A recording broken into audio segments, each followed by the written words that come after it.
नमस्कार। कैसे हैं आप? राम हमारे आदर्श हैं, उन्हें हम मर्यादा पुरुषोत्तम कहते हैं और रामायण हमारी आत्मा का ग्रंथ है, परम आस्था का प्रतीक। जब रामानंद सागर ने रामायण बनाया था तो देश भर में कर्फ्यू सा माहौल हो जाता था। लोग टीवी के सामने रामायण के पात्रों को राम समझकर सिर नवाते थे। 35-37 साल बाद भी जब रामानंद सागर के रामायण के पात्र राम, अरुण गोविल कहीं निकलते हैं तो लोग उन्हें राम की तरह ही पूजने लगते हैं। आज भी रामायण के हर पात्र जिन्होंने खुद को उसी रूप में जी लिया क्योंकि जनता ने उन्हें वही मान लिया, ये आस्था है राम और रामायण के प्रति। लेकिन आदि पुरुष एक फिल्म आई, उसने पूरी तरह से चोटिल कर दिया। लोग तिलमिला गए जो यह सोच करके भी देखने गए थे रामायण का स्वरूप है आदि पुरुष, वो तिलमिला गए हैं। सिनेमा हॉल से बाहर आते ही वो कराहने लगे हैं। सवाल उठने लगा है कि देश के सूचना एवं प्रसारण मंत्री ने इसे रिलीज कैसे होने दिया, इसे सेंसर से स्वीकृति कैसे मिल गई। लेकिन हमने 8 महीने पहले 6 अक्टूबर 2022 को सतीश जी के संग हम लोगों ने इसका विश्लेषण किया था, इसके टीजर पे सवाल उठाया था। इसके पटकथा लेखक राष्ट्रवादी आवरण ओढ़े मनोज मुंतशिर पर सवाल उठाया था कि ये ढोंगी ने कैसा षड्यंत्र किया है। इस वाकपटुक ढोंगी को लेकर के हमने और सतीश जी ने जो 8 महीने पहले 6 अक्टूबर 2022 का विश्लेषण किया, उसे आज सुनने की जरूरत है। यदि उसी समय उस विश्लेषण के बाद ही सरकार ने इसके टीजर देखते ही इसके सेंसरशिप पर रोक लगा दी होती तो आज लोग चोटिल नहीं होते। हमने किन किन सवालों को उस दौर में उठाया था, आपको एक बार जरूर उसे देखना चाहिए। एपिसोड लगभग आधे घंटे का हम आपको दिखाएंगे, उसका पूरा विश्लेषण देखिए कि 8 महीने पहले कैसे हमने इसका पोस्टमार्टम किया और ये बताने की कोशिश की कि मनोज मुंतशिर गैंग और अदालत लगाने वाले संपादकों का स्वरूप ने कैसे इसके टीजर का महिमा मंडन किया। आज ये करोड़ों की कमाई कर रहा है, लेकिन इसके खेल पर हमने सवाल तभी उठा दिया था। सबसे पहले आप जरा इस एपिसोड को फिर से सुनिए। लगातार बाइकॉट झेल रहे बॉलीवुड ने क्या राष्ट्रवादी चोला उठाकर आपके बीच किसी सियार को भेजकर भारत के खिलाफ एक गहरी साजिश का एजेंडा चला है? क्या राष्ट्रवादी हिंदुत्ववादी क्या अपने नायकत्व के अभाव को झेल रहे हैं कि जिस किसी को भी राष्ट्रवाद का डमरू बजाते देख लेते हैं, उनके चोले के अंदर के सियार को पकड़ नहीं पाते? मनोज मुंतशिर अब मनोज शुक्ला हो गया है। लगभग कुछ दिनों से राष्ट्रवाद का ढिंढोरा पीट रहे मनोज मुंतशिर उस फिल्म का संवाद लिखा जिसे लेकर लगातार राष्ट्रवादी उत्तेजित हैं, एग्रेसिव हैं, गुस्से में हैं। सोचिए, उस फिल्म का संवाद आपके राम का चरित्र हनन करना, आपके प्रभु हनुमान जी का चरित्र हनन करने का षड्यंत्र किसने किया? इन सब चीजों को लेकर के एक गलती तो मुझसे भी अभी हुई कि हमने एक जस्टिस और सुप्रीम कोर्ट का महिमा मंडन अभी 2 दिन पहले, 1 हफ्ते पहले किया। खेल कुछ और निकल कर आया। तो क्या हम लोग शिकार हो जाते हैं? इसी बात को समझने की कोशिश करते हैं। सीधे सतीश चंद्र मिश्र जी के साथ जुड़ते हैं लखनऊ से। सर नमस्कार। नमस्कार मनीष जी, दर्शकों को भी नमस्कार। सर, बॉलीवुड को लेकर के पूरे देश में एक गुस्सा है। जिस बॉलीवुड को ये माना गया कि इसने हिंदी में एक मैसिव माहौल बनाया कि भारत में भारत की राष्ट्रभाषा को सम्मानित करने, भारतीय कल्चर को मजबूत करने, दुनिया में भारत की एक छवि बनाने में बॉलीवुड ने बड़ी भूमिका निभाई। अपनी मुंह मियां मिट्ठू करते रहे। लेकिन पिछले कुछ दिनों से इस सोशल मीडिया के इस दौर में हमारे आपके जैसे लोगों ने जब इस मुद्दे को उठाना शुरू किया तो समझ में आया कि 70 के दशक में सलीम जावेदों की जोड़ी से लेकर आज तक ये खेल जारी है। यूसुफ खान की मजबूरी थी दिलीप कुमार बनने की। अजित खलनायक और खलनायक दोनों को नाम बदलने का, मजहब बदलने का खेल था। लेकिन उत्तर प्रदेश का एक ब्राह्मण मनोज शुक्ला कब अपने बाप के दिए शुक्ला को बंगाल अरब सागर में फेंक कर मुंतशिर बन गया। उसकी मजबूरी रही होगी, लेकिन सवाल किसी एक मनोज मुंतशिर का नहीं, भय इस बात का है कि उस मनोज मुंतशिर को कुछ ही महीनों में राष्ट्रवादियों ने सर पे बिठाया, उसमें अपना आदर्श, उसमें अपना नायक ढूंढने निकला। आज उस मनोज मुंतशिर ने अपने सोशल मीडिया में यह कहा है कि हमारा नाम आप लोगों की इच्छा पे अब मनोज मुंतशिर से मनोज मुंतशिर शुक्ला हो गया है। और उस फिल्म, जिस फिल्म के लिए चर्चा कर रहे थे, मुझे भी जानकारी नहीं थी कि इस फिल्म के डायलॉग्स, इस फिल्म को की संगीत पे उसी का काम है। जरा ये एक वीडियो से ही हम शुरुआत कर लेते, फिर आपसे आएंगे तफसील से, विस्तार से हम समझ पाएंगे कि मनोज मुंतशिर ने किस षड्यंत्र के तहत इस फिल्म आदि पुरुष का महिमा मंडन किया है कि इसमें सब राम भक्त हैं। वो तैमूर का बाप जिहादी सैफ अली खान, करीना कपूर का पति भी ये राम भक्त है। जरा इसको सुन लीजिए, तब हम आगे समझ पाएंगे कि षड्यंत्र इसका क्या है। मैंने आपसे कहा था कि इस फिल्म से जुड़े हुए जितने लोग हैं उनकी पहली खूबी, पहली विशेषता ये है कि सब सनातनी हैं, सब श्री राम के चरणों में श्रद्धा रखते हैं, सब श्री राम में विश्वास करते हैं। और कौन श्री राम? सर्व बुराई के 10 हैं, शस्त्र सारे बेबस हैं, जिस पे जिम्मेदारी है तू ही वो अवतारी है। ये घड़ी ये पल है तेरा, तेरे सच में बल है तेरा। हे रघुनंदन अब क्या शंका, मार दे रावण जीत ले लंका। जय श्री राम।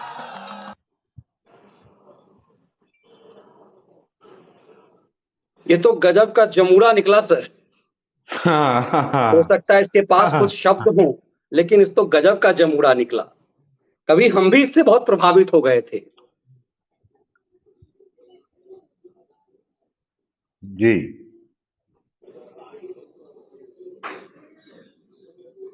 इस जमूरे के लिए क्या कहेंगे? इसे लोग राष्ट्रवादी मानते हैं, हिंदुत्ववादी, ये परम राम भक्त, ये कह रहा है कि आदि पुरुष में सब राम भक्त हैं।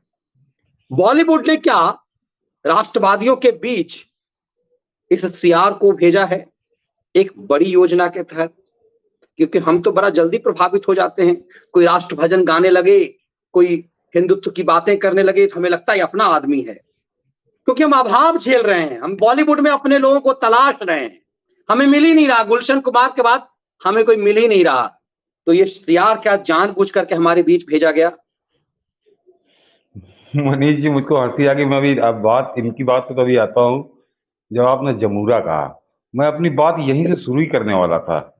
ये सड़क छाप तुकबंदी मदारियों की तरह कर रहा था, जो गा रहा था सड़क छाप तुकबंदी मदारियों की तरह गा रहा था। सही शब्द आपने दे दिया, जमूरा। तो ये नाटक ज्यादा दिन चलेगा नहीं। मनीष जी, हमारे यहाँ बुजुर्गों एक कहावत कह गए हैं, मैं तो पता नहीं कितनी पुरानी कहावत है, कि एक झूठ को छुपाने के लिए 100 झूठ बोलने पड़ते हैं। एक झूठ को छुपाने के लिए 100 झूठ बोलने पड़ते हैं, और इन दिनों ये यही काम कर रहा है। ये एक झूठ को छुपाने के लिए 100 झूठ बोल रहा है। आज मनीष जी मैदान में उतरी ये जोड़ी, ये और इसका जो निर्देशक है, इसने वो लिखे, संवाद लिखे, डायलॉग, और जो डायरेक्टर ओम राउत, ये आज उतरे मैदान में। और फिर देखिए, वो एक कालनेमियों का जिक्र हो जाए कि इसको सबसे बड़ा मंच प्रदान किया उसी अदालत लगाने वाले संपादक ने। घंटों इंटरव्यू, घंटों। तो वो उसका सुनने में मेरी कोई रुचि नहीं थी। मैं यूट्यूब पर जब उसको अलग से काट के उन्होंने इस पे वो डाला, तो मैं उसको सुना, मैंने देखो क्या कह रहे हैं ये। और मनीष जी, इनकी बातें सुनने के बाद दर्शकों से बता दूं कि अब कोई अनुमान का अवसर ही नहीं रह गया, या अनुमान की कोई संभावना नहीं है। अब इनके मुख की ही बात मैं बता रहा हूं कि इनके इरादे क्या है। मनीष जी, अगर हम लोगों ने जो पहले इससे पहले वाला कार्यक्रम किया था जी आदि पुरुष पे, तो मैंने जरा कहा सर था एक कि ये लाइन मैं चाहता हूं कि इस पे हो जाए, उसके बाद ये क्योंकि भ्रम दूर हो जाए। ये उसी के सोशल बार उसी का ट्विटर और फेसबुक पे उसने डाला है कि आपका हम्म, आदेश था मेरे नाम को पूर्णता मिले, आज विजय लक्ष्मी के शुभ दिन पर ये आदेश शिरोधार्य करता हूं। जय श्री राम, मनोज मुंतशिर शुक्ला। ये अब हाँ शुक्ला हो गया। मनीष, हाँ हाँ, वो मैं इस पर मैं अभी बोलूंगा, इस पर मैं बोलूंगा अभी। वो जिस संदर्भ में बोलूंगा वहां इसका जिक्र करूंगा मनीष जी। अभी जो बात मैं कह रहा था क्या कि हाँ, कि एक झूठ को बोलने के लिए सो, जो उस दिन मैंने कहा था कि ये मनीष जी, ये रामायण को मिटा देने का षड्यंत्र है। ये रामायण को मिटा देने का षड्यंत्र है, भगवान राम की पहचान को मिटा देने का षड्यंत्र है, और एकदम एक नया कंसेप्ट दे देना है इनको कि हजारों वर्ष से प्रत्येक हिंदू के मन में जो भगवान राम की छवि बनी हुई है, उस छवि को ध्वस्त कर देने का षड्यंत्र है। और आज इस बात को इन्होंने स्वयं अपने मुंह से कबूला। अब कुछ उसके लिए गवाही की या उसके ढूंढने की आपको जरूरत नहीं, बताता हूँ मनीष जी, मैं नोट कर रहा था इनके वो। पहला जरा सुनिए, ये मनोज मुंतशिर कह रहा था कि भगवान राम मर्यादा पुरुषोत्तम थे, ये आप लोगों का क्लेम है।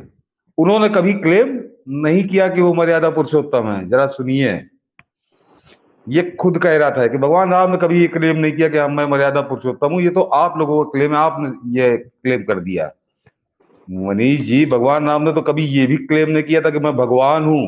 तो कल या हरामखोर लंपट ये भी कहेंगे कि भगवान राम ने कभी नहीं कहा कि मैं भगवान हूं। तो ये तो आपका क्लेम है, ये उसी पे आ जाएंगे जो जो गजवाए हिंद और उनका जो छिपा हुआ एजेंडा है कि भगवान, ये आपको ध्यान होगा 2007 में ये यूपीए की सरकार यही तो कह के आई थी, ये काल्पनिक है, कोई भगवान भगवान नहीं, ये सब काल्पनिक मनगढ़ंत अफवाहें हैं। उस चीज को भी ये छाती ठोक के कह रहा है कि भगवान राम ने कभी क्लेम ही नहीं किया था कि वो मर्यादा पुरुषोत्तम है। हालांकि अपने इंटरव्यू में कम से कम 20 दफे इसने मर्यादा पुरुषोत्तम ही कहा। कहिए तो आपका क्लेम है, लेकिन उन्होंने कभी क्लेम नहीं किया था। ये इसलिए कह रहा था क्योंकि इन्होंने उसमें उनको भगवान राम को जो जंगली रूप इसने दिखाया है। तो पहला पहला था। दूसरा इसका मनीष जी बयान था, जरा गौर करिए। और मैंने कहा ना कि अदालत लगाने वाले संपादक ने पता नहीं कितनी दलाली खाई है कि वो जो बैठा ली थी इससे सवाल पूछने के लिए, वो सवाल पूछने के लिए नहीं बैठा ली थी, एक महिला भाड़ बैठा ली थी कि जब ये कुछ कहे तो वाह वाह वाह वाह वाह वाह करना, जैसे नौटंकी में होते ना, इधर एक सामने रंडियां नाचती हैं और सामने बैठे हुए दर्शक खूब दारू के नशे में धुत होकर, और रंडी जो भी अश्लील हरकत करती है तो वो वाह वाह वाह वाह करते हैं। कुछ वही नजारा मुझको आज इस मंच पे लग रहा था। मनीष जी, जरा दूसरा क्लेम सुनिए इसका कि भगवान राम ने शिव धनुष तोड़ा क्यों था। भगवान राम ने शिव धनुष क्यों तोड़ा था, जरा इसकी भी व्याख्या सुन लीजिए। यह बता रहा है कि भगवान राम ने शिव का धनुष इसलिए तोड़ा था क्योंकि वो शस्त्र नहीं, शांति का संदेश देना चाहते थे। जरा ये इसने नई क्या व्याख्या बात, निकाली कुतर्क कि करने की भगवान क्या राम बात। भगवान राम ने शिव का धनुष इसलिए, यानी मनीष जी किसको किसको कटघरे में खड़ा कर रहा था ये मूर्ख। यानी भगवान राम जो शिव, मतलब वो भगवान शिव का विरोध कर रहे थे। वो शिव का धनुष था, वो शिव का धनुष था।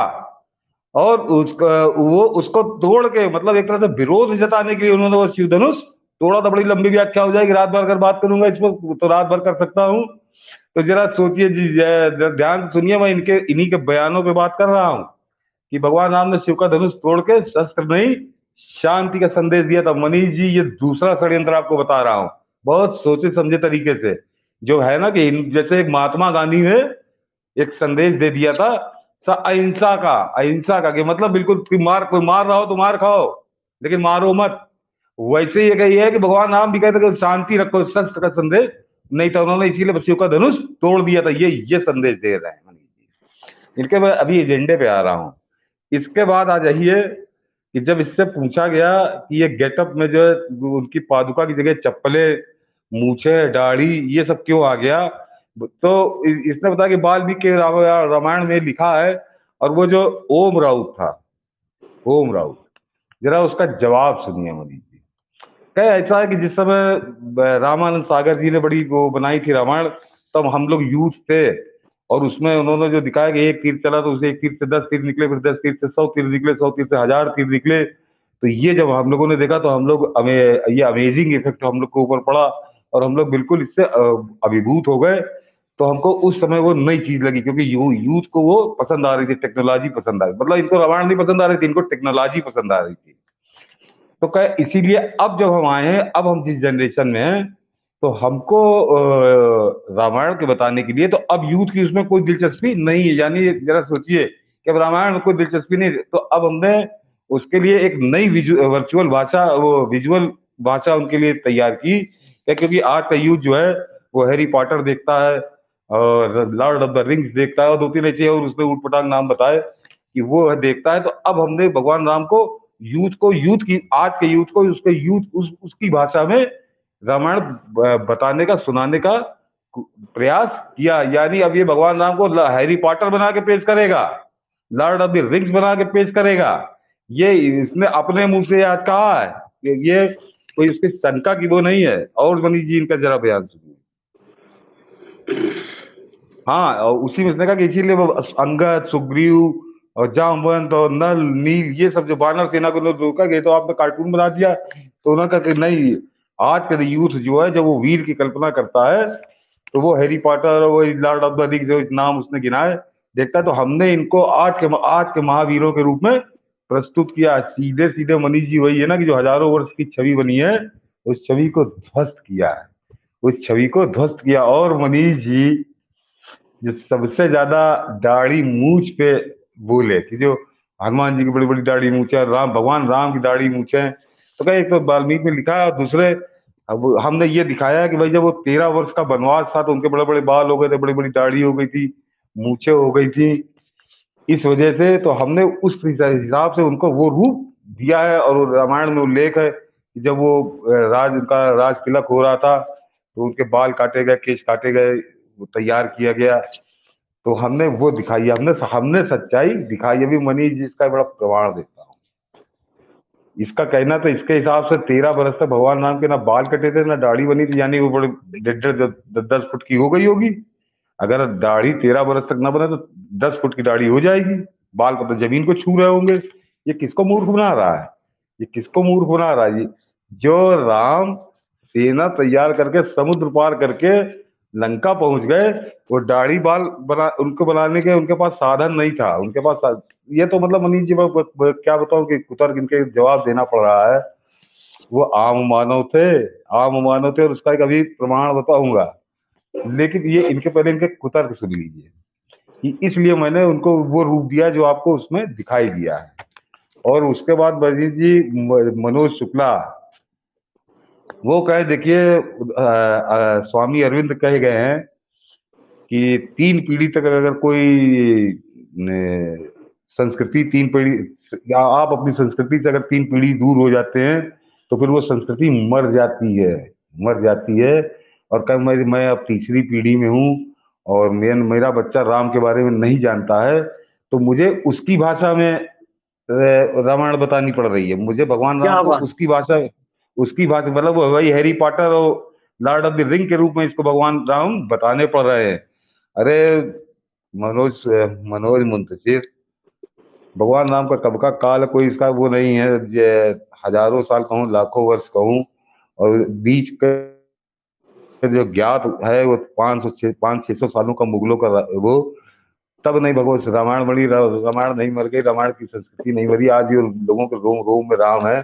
और तुम 3 पीढ़ी में भगवान राम को हैरी पॉटर बनाने लगे, लॉर्ड ऑफ द रिंग्स बनाने लगे। शर्म करो भाई। मैंने कहा झूठ बोलने के लिए 100 झूठ बोलने पड़ते हैं। अब मनीष जी जरा इसके बाद का जवाब देता हूँ। मनीष जी जो ज्ञात इतिहास है जिसमें एक आदमी ने भगवान राम को प्रत्यक्ष देखा है, भगवान राम और लक्ष्मण को, और हनुमान जी को प्रत्यक्ष देखा है, और उनपे उंगली नहीं उठ सकती। वो है तुलसीदास, गोस्वामी तुलसीदास। जिन मूर्खों को ना हो तो बनारस में संकट मोचन का हनुमान मंदिर है, जरा उसकी कथा पता कर लीजिएगा। वो मनीष जी वो प्रतिमा तुलसीदास जी द्वारा ही स्थापित है। और उसकी उस प्रतिमा की स्थापना के बाद उन्होंने ही हनुमान जी से पूछा कि कहाँ मिलेंगे प्रभु, तो हनुमान जी ने उनको दिया। तो वो जो दुआ है ना कि पंचवटी के घाट पर भई संतन की भीड़, और तुलसीदास चंदन रगड़े तिलक करे राम रघुवीर। तुलसीदास चंदन की से राम तिलक करे रघुवीर। तो मनीष जी ये वो घटना है, और उस घटना में जो जिक्र किया है तुलसीदास जी ने, तो इनके हिसाब से तो क्योंकि 13 बरस वो वनवास में रहे तो दाढ़ी मूछे आके दी बाल बड़े हो गए थे। तो जब तुलसीदास ने दर्शन किए भगवान राम के, तो भगवान राम लाठी आठी लेके चल रहे होंगे, कोई बुढ़े हो गए होंगे वो तो। इसके इसके कुतर्कों के हिसाब से मनीष जी उसमें ना तो दो सुंदर राजकुमार जब पहली बार दर्शन हुए तो तुलसीदास जी समझ ही नहीं पाए। जब दोबारा दर्शन दिए तो दोबारा जब उनको आभास हुआ तब वो है कि वो ये उनको सूझा कुछ नहीं, तो चंदन की तरह भगवान राम ने तुलसीदास का तिलक किया है। और उसका जो वर्णन किया है तुलसीदास ने कि दो सुंदर राजकुमार। तो मनोज मुंतशिर, तुम तुलसीदास के भी बाप हो गए। कितना पैसा खाए हो दलाली के लिए, कितना पैसा खाएगा। 13 बरस में भगवान राम को तुमने राक्षस बना दिया कि वो 13 बरस वनवास में रहे थे तो राक्षस हो गए थे। ये पढ़ाने की कोशिश जो मनीष जी कर रहा है, मैंने कहा था वो ये पूरी एक वो है कि एक पहचान मिटा दो, एक नई पीढ़ी जो है उसको ये बताओ कि भगवान राम हैरी पॉटर और लॉर्ड ऑफ द रिंग्स की तरह था। ये मैं नहीं कह रहा, अब ये आज इसने खुद कबूल दिया जो मैंने 3 दिन पहले कहा था, ये पहचान मिटाने का है। क्यों अच्छा, एक फिल्म से मनीष जी को फर्क पड़ता नहीं है, लेकिन जब एक फिल्म को इस तरह से सफल करेंगे तो आगे 10 फिल्में और ऐसी बनेंगी, क्योंकि वो तो पूरा एक नेटवर्क काम कर रहा है इसलिए। और हाँ मनीष जी, सबसे महत्वपूर्ण बात आगे बात करूं कि आज मनीष जी वो बात क्लियर हो गई कि अभी इस फिल्म को सेंसर बोर्ड ने पास नहीं किया है, क्योंकि इसने कहा कि अभी है तो हमारा वो 1.5 मिनट का वो बनी है, टीजर बना है, और अभी तो हमने फिल्म के फाइनल कट नहीं किए। जब फाइनल कट नहीं किए तो सेंसर बोर्ड कहाँ से आ गया। तो अभी तो फाइनल कट इस फिल्म के हो रहे हैं, इसके बाद ये सेंसर बोर्ड में जाएगी। तो आज ये फिर चेतावनी है। और ये अनुराग ठाकुर, अब इसपे मतलब कोई ये बड़ी चोरी छुपे नहीं हो रहा, अनुराग ठाकुर की अग्नि परीक्षा है अभी ये मनीष जी। और वो सेंसर बोर्ड में बैठे लंपट खूब अच्छे से समझ ले कि अगर इस फिल्म को पास किया, इस फिल्म को दिखाने सेंसर बोर्ड ने अनुमति दी, तो वो जो है वो दस्तखत जो है अपने सेंसर बोर्ड, इसके फिल्म के सेंसर बोर्ड के सर्टिफिकेट पे नहीं करेंगे, वो भाजपा का डेथ वारंट पे साइन करेंगे। भाजपा के राजनीतिक डेथ वारंट पे साइन होगा। ये अनुराग ठाकुर बहुत अच्छे से समझ लें। सारा ये बात अनुराग ठाकुर तक जानी चाहिए, भारत के सूचना एवं प्रसारण मंत्री तक। हम ये मानते हैं कि वो बेहद गंभीर व्यक्ति हैं और व्यक्तिगत रूप से मैं उन्हें जानता हूं, इसीलिए उन पे उम्मीद है कि वो ऐसी गलती नहीं होने देंगे। मध्य प्रदेश के गृह मंत्री ने कह दिया है कि हम FIR करेंगे। महाराष्ट्र की सरकार की तरफ से निर्देश आ गए हैं, मगर इसकी जिम्मेदारी भारत सरकार की है। और यदि इस फिल्म को रिलीज कर दिया गया तो निश्चित रूप से आप जो कह रहे हैं डेथ वारंट है। एक लाइन में जोड़ देना चाहता हूं, जो आप कह रहे थे चिरकुटों की टोली कह रहा है कि हम अपने बच्चे को हैरी पॉटर के रूप में समझाएंगे। पीढ़ियां गुजर गई सर, हर बाप ने रामलीला दिखाने के लिए अपने बच्चे को कंधे पर जिस रूप में देखा, आज नोएडा के जिस आधुनिक शहर में मैं बैठा हूं वहां भी हमने अपने बापों को देखा है कि अपने कंधे पर बच्चों को बैठा करके। हमने भी अपने बेटे को, उसने याद दिलाया भव्य ने कल कि पापा 4-5 साल पहले आप भी मुझे कंधे पर लेकर के ऐसे ही रावण दिखाते थे ना, तो मुझे याद आ गई बात। कल भी हमने देखा सैकड़ों की संख्या में बाप अपने बेटे को कंधे पर, इस आधुनिक शहर में, पढ़े लिखे संभ्रांत वर्ग में, गांव देहात नहीं है ये, नोएडा जो है गांव देहात नहीं है। जिस जगह पे मैं रह रहा हूं अच्छी लोकेलिटी है। मैंने सैकड़ों बाप को देखा कि अपने कंधे पर बेटा को बैठाए हुए, उसमें से कई IITian होंगे, कई बड़े बड़े बिजनेसमैन होंगे, लेकिन भावना अपने राम के लिए वही है। हर दशहरा में हम वही रामायण देखने जाते हैं, हम वही नाटक देखने जाते हैं जो हमें पीढ़ियों से हमने देखी है। हमें पता है कि क्या हमें देखना है, फिर भी हम उसी भाव से जाते हैं देखने के लिए। रेलवे स्टेशन पे कहीं पर अरुण गोविल या रामायण के पात्र दिख जाते हैं रामानंद सागर के, तो उसी भाव से महिला राम को प्रणाम, हम उसी भाव से ये देखते कि आज राज्याभिषेक होना है। हमें पता है सब कुछ हो चुका है, लेकिन हमारा भाव वही है। इन चिरकुटों को, ये जो राम का नाम पर रोटी खा रहे हैं, इन्हें पता नहीं कौन सी गाली दी जाए। आज ये मनोज मुंतशिर जैसे घृणित लोग राष्ट्रवाद का आवरण ओढ़े हुए ये सौदा कर रहे हैं हमारी भावनाओं का, और मुझे लगता है कि ये बात दूर तलक जानी चाहिए। ये खतरनाक है, ये खिलजी के वंशजों से ज्यादा खतरनाक है, ये तैमूर के बाप से ज्यादा खतरनाक है, जिसने अपने बाप के दिए हुए नाम को शुक्ला हटा करके मुंतशिर रखा। अब नौटंकी करने के लिए उसने फिर से शुक्ला जोड़ा है। मनीष जी आपने भावुक कर दिया, मुझे अपना बचपन याद आ गया। दशहरे का जिस दिन रावण जलता था तो मैंने कई दशहरे पिताजी के कंधे पे ही देखे, क्योंकि अथाह भीड़ होती थी मैंने तो वो बिल्कुल अपने सर। कंधे पे ही बिठा लेते थे, देखो हो रहा है। और उसके अलावा मनीष जी, बनारस में जो रामलीला है वो एक दीपावली के बाद होती है, जाड़ों में होती, दिसंबर में ही होती थी। तो पंचगंगा घाट की रामलीला बड़ी मशहूर थी। मेरा घर ननिहाल वहीं था, तो वहां पे नाना के कंधे पे बैठ के मैंने वो देखा है। तो आपने आज वो जिक्र कर दिया तो याद आ गई बचपन की। तो वही मनीष जी, इन लंपटों को, मतलब देखिए ये पैसा इनके मुंह में भर दिया गया है। मगर मैं पहले उसी पे आ जाऊं जो अभी सेंसर बोर्ड की बात कर रहा था। ये मैं नहीं कह रहा क्योंकि उस पर दस्तखत अनुराग ठाकुर को नहीं होने हैं, अनुराग ठाकुर के दस्तखत नहीं होने हैं, लेकिन वो जो बैठे हैं सेंसर बोर्ड में, जिन्होंने पहले इस तरह की फिल्मों पर दस्तखत किए, तो अनुराग ठाकुर को अभी से सावधान हो जाना चाहिए कि बहुत बड़ी गलती हो चुकी होगी अगर ये दस्तखत हो गए। और ये जो नाटक हो रही है और मनीष जी इनके लॉबी समझ लीजिए, ये जो अदालत लगाने वाला संपादक दलाल, ये जब आज ये एक भी घंटा, राष्ट्रवाद का आवरण ओढ़े हुए सर, ये हाँ विद्यार्थी परिषद का है ये। राष्ट्रवाद की खाल ये वैसे ही ओढ़े जैसे भेड़ की खाल भेड़िया ओढ़ लेता है, बहुत साफ है। तो ये सब लॉबिंग कर रहे होंगे उसके लिए कि इसको सेंसर बोर्ड का सर्टिफिकेट मिल जाए। और दर्शकों से कहूंगा कि पूरी जोर लगा दीजिए कि इसको, कि मट्ठा, इसका जड़ों में मट्ठा डाल दीजिए, इसको सर्टिफिकेट ही नहीं मिलना चाहिए। और अब इतना हल्ला मच चुका है, और इसके बाद भी अगर इसको सेंसर सर्टिफिकेट मिला तो फिर सोच लें भाजपाई। और मैंने उस दिन भी कहा था कि ये भाजपा हर शहर से भाजपाइयों को ऊपर दबाव पहुंचाना, देना, डालना चाहिए, ये संदेश देना चाहिए। तो मनीष जी, आज तो इन्होंने बहुत कुछ साफ कर दिया कि इनका एजेंडा है क्या। अब आता हूं मनीष जी, रामायण एक अमर हो गई कृति, और उस कृति के बाद भगवान रामानंद सागर अमर हो गए। लेकिन जी जी श्रद्धा बिल्कुल। क्या होती मनीष जी, रामानंद सागर ने अपनी आत्मकथा में लिखा है कि सन 70 से पहले ललकार फिल्म बना रहे थे, वो धर्मेंद्र की बड़ी हिट फिल्म है। तो वो इस तरह की फिल्में बनाते थे रामानंद सागर। तो क्या, मैं शिलांग में था, और वहां पे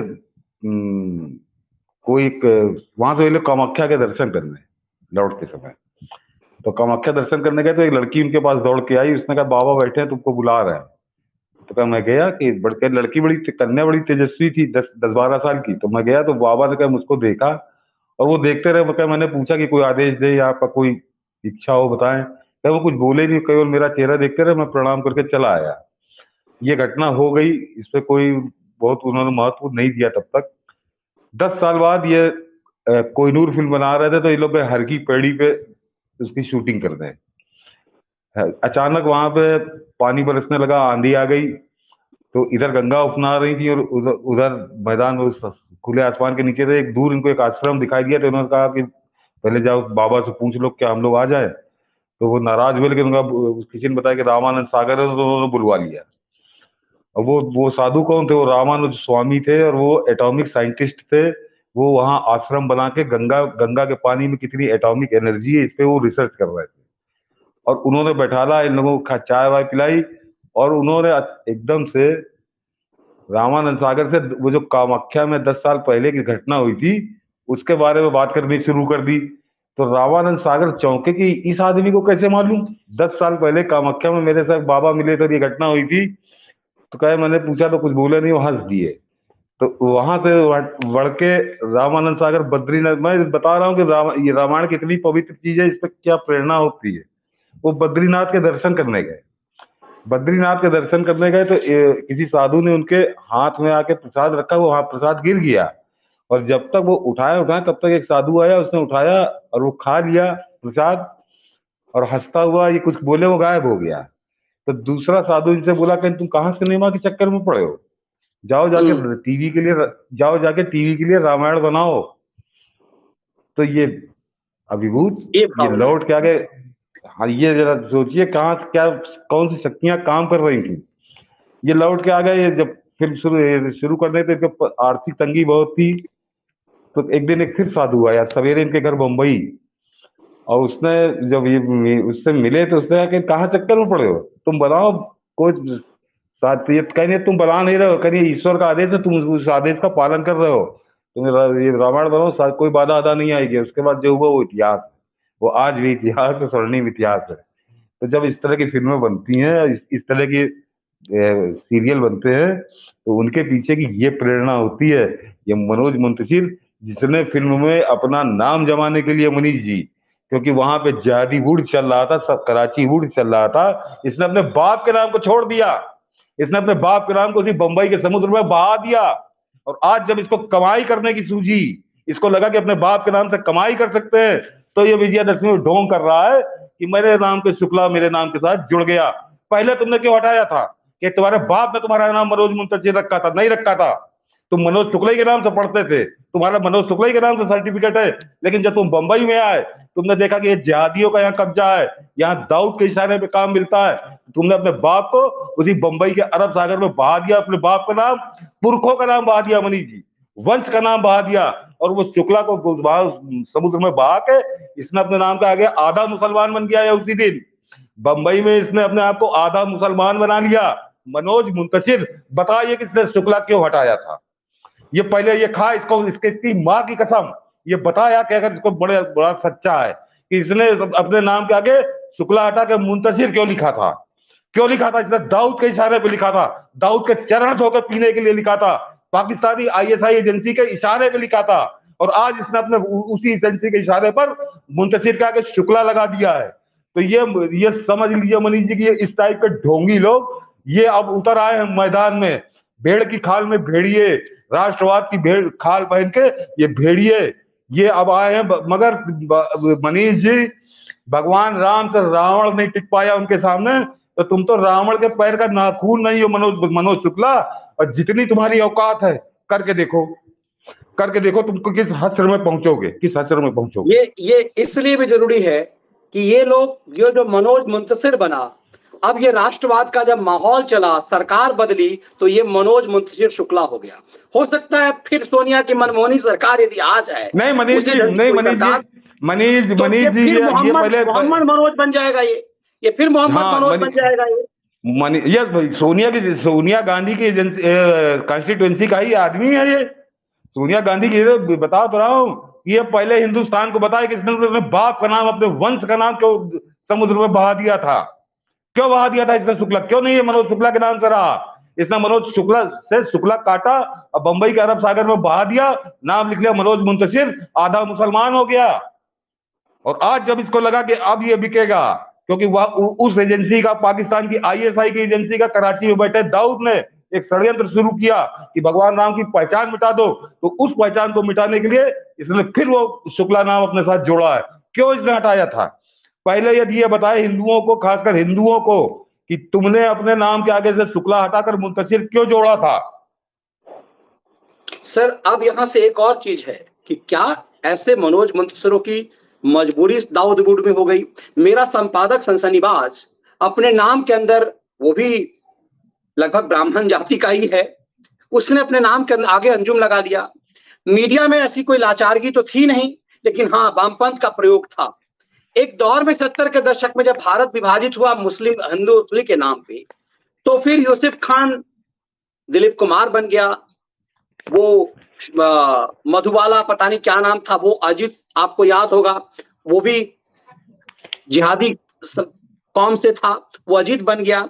ये आपको इस रूप में ही से क्या मानते हैं कि क्या उस दौर में दिलीप कुमार, यूसुफ का दिलीप कुमार बनना और आज के दौर में किसी शुक्ला जी का, एक उत्तर प्रदेश के कुछ ब्राह्मण का मुंतशिर बन जाना, और फिर उसका इस एजेंडे के तहत हमारे ऊपर, देखिए ये सामान्य मामला नहीं है, ये हम कोई एक किसी ऐसा नहीं कि किसी एक सामान्य मनोज मुंतशिर को हम इतना बड़ा बना रहे हैं। ये बहुत कई लोग कहेंगे करे इतना बड़ा इशू थोड़ी है, इशू है, क्योंकि वो एक भेड़िए के रूप में आपके मन मस्तिष्क में घुस रहा है कि वो सरस्वती का अवतार है, उसकी तुकबंदी बहुत लाजवाब है, वो राम भक्त है, और वो कह रहा है कि तैमूर के बाप को, वो जो टैगोर के बेटे को, कि वो राम भक्त हो गया। यदि राम भक्त होता तो करीना कपूर ऐसे भाव नहीं देते।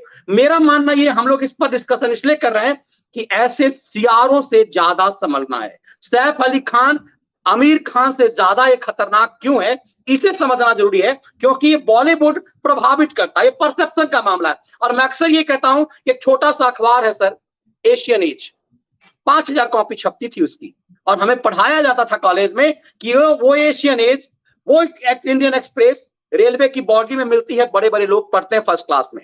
लेकिन देश में सबसे ज्यादा बिके जाने वाला दैनिक भास्कर और दैनिक जागरण का कोई प्रभाव नहीं होता। सोनिया गांधी टेलीविजन पे 9:30 बजे डिनर के साथ देखेगी तो टाइम्स नाउ देखेगी, इसीलिए उसके एंकर चाहे वो एनडीटीवी का प्रणय राय हो या दूसरे लोग उसे देखेगी। बदले दौर में वो सब हिंदीवादी हो गए। अब परसेप्शन यहां बदलता है, इसीलिए हमारा और आपका डिस्कशन का जो उद्देश्य है वो सिर्फ यही है, इस भावना को समझना। कोई चिरकुट मनोज मुंतसर इतना बड़ा नहीं हो गया कि हम और आप इसे डिस्कशन करेंगे। हमारा काम आगाह करना इस समाज को है कि इसके षड्यंत्र, आपके राम के साथ छल हो रहा है और कुछ भी हम बर्दाश्त कर सकते हैं, हम अपने राम के साथ छल बर्दाश्त नहीं कर सकते। और यदि आज सोनिया की मनमोहनी सरकार गई है तो सुप्रीम कोर्ट में उसकी उस पाप के कारण, जिसमें उसने सुप्रीम कोर्ट में हलफनामा अदा करके ये तिहारी चिदम्बरम ने कहा था कि राम और रामायण का वजूद नहीं है। राम इस देश की आत्मा में है और हम और आप, मुझे लगता है कि पहली बार मैं अपने शो में भावुक हुआ हूं राम के नाम पर। आप भावुक हो गए क्योंकि आपके पिता आपको याद आ गए जो आपको रामायण दिखाने ले जाते थे। हम और आप इतने दिन से सोकर कभी भावुक नहीं हुए सर, लेकिन राम हमारे लिए ये है। और इस भावनाओं के साथ यदि कोई मुंतसर इस तरह से खेल रहा है तो माफ नहीं किया जा सकता उसे। नहीं मनीष जी, मैं अभी उसका भी जवाब देता हूँ कि बड़ा और छोटा। काल नेमी की क्या औकात थी मनीष जी? हनुमान जी की एक गदा के प्रहार से उसके प्राण निकल गए थे। कोई बड़ा योद्धा भी नहीं था वो। एक ही गदा के प्रहार से उसके प्राण, वही उसका खात्मा हो गया था। लेकिन उस काल नेमी को आज भी पूरा हर हिंदुस्तानी, हर हिंदू बहुत अच्छे से जानता, पहचानता, उसका जिक्र करता है। ये काल नेमी है। तो ये काल नेमी है। काल नेमी घूम रहे हैं हमारी राजनीति में, घूम रहे हैं। नहीं, उसी काल नेमी रहा है। ये उसी काल नेमी का वंशज है ये। तो इसलिए इसके छोटे बड़े की औकात की बात नहीं है। ये है इसके ऊपर, क्योंकि ये अब एजेंडे पे उतर आया है। अब एजेंडे पर उतर आया है और ये बहुत खतरनाक एजेंडे पे काम कर रहा है। तो ये उसका एक तंत्र है, उसका चेहरा है उस एजेंडे का। उसके पीछे के लोग कौन है वो आप, जो बहुत से लोग, हम लोग उसी में डिस्कस करते रहते हैं। आप लोगों को उसका आइडिया है। तो ये चेहरा है। तो पहले मैंने कहा ना कि जैसे सांप का जो चेहरा होता है उसका फन होता है। हमेशा कहा जाता है कि फन को कुचलो, तो पहले तो इसको धूर्त को सबक सिखाना है। और ये आने वाले दिन बताएंगे, आने वाले दिन बताएंगे। और इसीलिए हमारा मनीष जी एक और घटना का उल्लेख कर दूं कि क्या है रामायण का ना, राम से बड़ा राम का नाम। एक और उल्लेख कर दूं, मैं पहले भी कर चुका हूं कि रामायण तो बहुत लोगों ने गाई है, लेकिन कभी मुकेश की रामायण सुनिएगा। वो उनकी अचानक उनका देहांत हो गया और चले गए तो पूरी नहीं गा पाए। मनीष जी, उनका अंत कैसे हुआ था? डेट्रॉइट में अमेरिका में शो कर रहे थे। और ये बता दूं दर्शकों से कि रामायण का जिस दिन उन्होंने संकल्प किया था कि पूरी रामायण रिकॉर्ड करानी है, तो मुकेश शराब के बड़े शौकीन थे। तो उन्होंने शराब, सिगरेट सब छोड़ दिया। सिगरेट नहीं पीते थे, शराब पीते थे। उन्होंने सब त्याग दिया था, मांस खाना त्याग दिया था। जबकि वो कायस्थ थे, माथुर, उन्होंने वो भी छोड़ दिया था। और वो पूरी तरह सात्विक हो गए थे। जब तक रामायण नहीं पूरी हो जाएगी मैं कुछ नहीं सेवन करूंगा। जरा सोचिए। और उसके बाद मनीष जी, उनके बेटे का इंटरव्यू है, आपको यूट्यूब में मिल जाएगा कि वो मुकेश जी के अंत में वही उनके साथ थे। तो उन्होंने कहा कि जब पापा के हृदय में, सीने में दर्द हुआ तो मैंने कहा डॉक्टर बुलाए दे रहा हूँ। तो उन्होंने कहा नहीं डॉक्टर मत बुलाओ, तुम एक काम करो, मैं लेटा जा रहा हूँ और मेरी रामायण मुझको लाके मेरे सीने पे रख दो। जरा देखिए, डेट्रॉइट अमेरिका में थे मुकेश, और तो क्या मैंने लाके दे दी। वो अपने सीने पे रख के वो लेट गए। जब तबीयत और ज्यादा खराब हुई, डॉक्टर को बुलाना पड़ा। तो क्या भाव है रामायण के प्रति, क्या भाव है रामायण के प्रति। और मुकेश ऐसे कालजयी व्यक्ति के लिए तो मनोज मुंतशिर तेरे जैसा सड़क छाप जाके भगवान राम की व्याख्या करेगा, उनको हैरी पॉटर और लॉर्ड ऑफ द रिंग्स दिखाएगा, तो तेरे ऐसे आए काल के गर्त में चले जाएंगे। बहुत आए बहुत गए, लेकिन जो तुम कर रहे हो उसका दंड तो तुमको मिलना चाहिए। बिल्कुल सर, और इसीलिए उद्देश्य था कि इशू भले कुछ भी हो, बॉलीवुड का षड्यंत्र हमें सचेत रहना है कि एक के बाद एक ऐसी चीजें आ रही है। और किस तरह से आमिर खान ने ये अपने आप को नेशनलिस्ट, अपने आप को भारतीय आवरण में ओढ़ करके किस तरह से जो फिल्में बनाई, किस तरह से सनातन को चोटिल किया है। इसीलिए विरोध उस चीज का है कि स्क्रिप्ट तुम्हारी फिल्म का कुछ भी हो, तुम्हारा षड्यंत्र क्या है वो जब तक तुम सीख नहीं पाओगे। और कमाल की बात यह है, कितना सब होने के बाद भी इसने इस तरह की फिल्म बनाई है और आगे भी इस तरह की महाभारत बनाने की बात सैफ अली खान कह रहा है। इसीलिए हमारा और आपका काम है, यदि 1% लोग भी सचेत हो गए हमारी बातों को सुनकर के, यदि कुछ लाख में से, तो हमारा काम सफल हो गया। 8 महीने पुराने हमारे विश्लेषण को देखने के बाद आपको सब कुछ स्पष्ट हो गया कि कैसे हमने अक्टूबर 2022 में जब ये टीजर रिलीज हुआ था, हमने इस पे सवाल उठाए थे।